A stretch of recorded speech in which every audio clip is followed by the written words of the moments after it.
You are watching Maulana Anis Bilgrami. Please subscribe. Also, don't forget to like, comment, and share.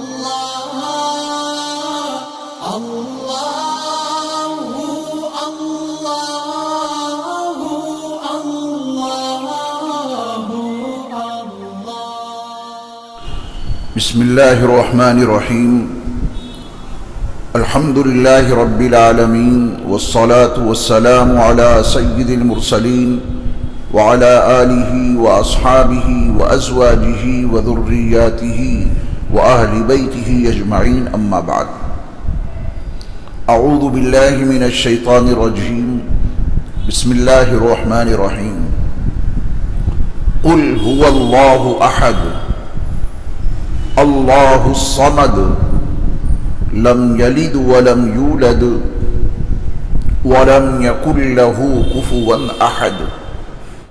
قرآن مجید کی 114 سورتوں میں سے یہ سورت یعنی سورہ اخلاص سورت نمبر 112 ہے۔ اس کے تعلق سے کچھ ضروری باتیں اس سے پہلے کی مجلس میں آپ کے سامنے عرض کی جا چکی ہیں۔